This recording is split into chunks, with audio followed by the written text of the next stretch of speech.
our first speaker tonight. We're lucky enough to have Amanda McKenzie with us. Now, she is, and is very pleased to say, is still the CEO of the Climate Council. And that's not said in jest, because for a while there, her job was definitely in jeopardy, but she's very pleased to still be here. She says it's interesting coming up to talk tonight because you may know that during the day, she's been doing a whole lot of interviews about a massive climate change deal that's been signed between the US and China, who are moving forward on the subject of climate change while we move backwards, which most of us would agree is probably a bad thing, but of a lot of us, we'd probably struggle to put our finger on precisely why it's such a bad thing. Amanda's going to help us figure out exactly why, certainly from a water perspective and how it's related to climate change. Please give her a massive round of applause. Amanda McKenzie.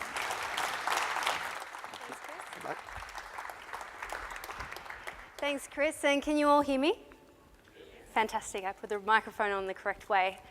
Thank you very much for having me. And for those who don't know what the Climate Council is, we were created this time last year in September. The first act of the Abbott government was to abolish the Climate Commission, which was what we were previously. It was a government body that was funded to give accurate information to the Australian public about climate change. So we were very disappointed to have that body abolished. We thought we were doing a good job. So we went out to the Australian public and we said, will you get behind us to create a charity, a not-for-profit that will do the same work, bring accurate information on climate change to the Australian public? We were pretty nervous about this and whether anyone was going to back us. We put a simple website, a crowdfunding platform, a video from Tim Flannery, who's our Chief Climate Counsellor, asking people to donate and get behind it. It was an amazing night the night before, waiting for this to come out, and we put the website up at 12 o'clock, and at 12:01, Paul from Perth had donated $15, so we're feeling like we were on the right track. By 6 a.m, we'd been raising money at $1,000 an hour, and I thought, oh, this is a pretty good sign. But still, that was only $6,000, and we had an organisation to get together. But as it hit the morning papers, and then it hit the morning radio, and then we did a press conference, by 9:30 it was up to $128,000. By the end of the day, it was $500,000, and PayPal shut us down because they thought we were money laundering. We weren't money laundering, and we were able to get it back up, but then Twitter shut us down because they thought we must be buying Twitter followers. But through the end of the week, we'd raised $1 million from over 20,000 Australians who were passionate about our environment, our water, our climate, and wanted to see accurate information about those issues out there in the public domain. So that's why I'm still here, thanks to all of those people who've contributed. To the issue at hand, water security, as you probably know, it's one of the big issues for our world. It's a big environmental crisis, and every sector depends on water. Studies show that by 2030, we'll be 40% below the water that we need. Right now in Brazil, they're experiencing the worst drought that they've ever had. Sao Paulo is at 3 to 5% of their dam capacity. They could run out of water within 2 weeks. We've got our own challenges, of course, here, and in Queensland, they've been experiencing a terrible drought, which is now in northern New South Wales as well. At the start of the year in March, 75% of Queensland was declared a drought, which is the worst drought ever for Queensland, worse actually than the millennium drought. And Australians use more water per capita than any other group of people in the world. So we have that auspicious title. I grew up in Melbourne, and these are some pictures of the millennium drought in Melbourne. I vividly remember my mother's English garden gradually wilting in the heat and the dryness over those years. The ferns dying, the birch trees dying. We had a little timer on our shower, water restrictions. The worst crime in Melbourne was to water your driveway, which probably is still a bit of a crime. But of course, when you're in the city, you never feel like if you turn the tap on, there's no water that's going to come out.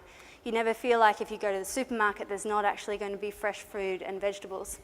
Last weekend, I was in Goulburn, and I got talking to some people there. It's 2.5 hours southwest of here, about what the millennium drought was like in Goulburn. And they had got to 8% of their dam. They were looking at having to truck in water to Goulburn. They were on stage 5 water restrictions.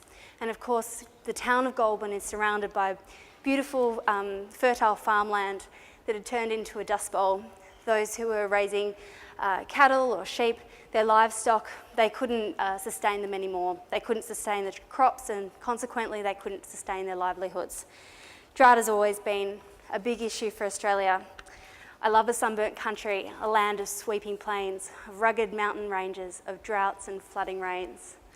We've always been a country with drought. We've always been a country with flooding rains.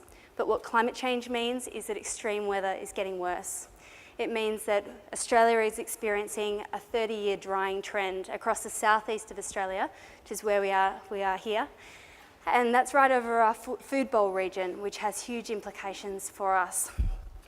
A climate changing world means that we've got a hotter temperature overall, the global temperature is rising, but that also means that we live in a wetter world than we did 50 years ago.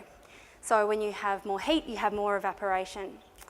A wetter world doesn't mean that there's uniformly more rain everywhere. Unfortunately, it means that those areas that are currently wet are likely to get wetter, and those areas that are currently dry are likely to get drier. I said Australia is in a long-term drying trend in the southeast. It's been dry, it's getting drier, it's likely to get drier into the future. And this is putting pressure, of course, on our water networks. This is the Murray-Darling, the Murray-Darling Basin, which most of our population actually depends upon. And Australia has an ageing water system. So I've mentioned some of the issues that we have with climate change in Australia: droughts, bushfires, extreme events. And that climate change is intensifying drought here.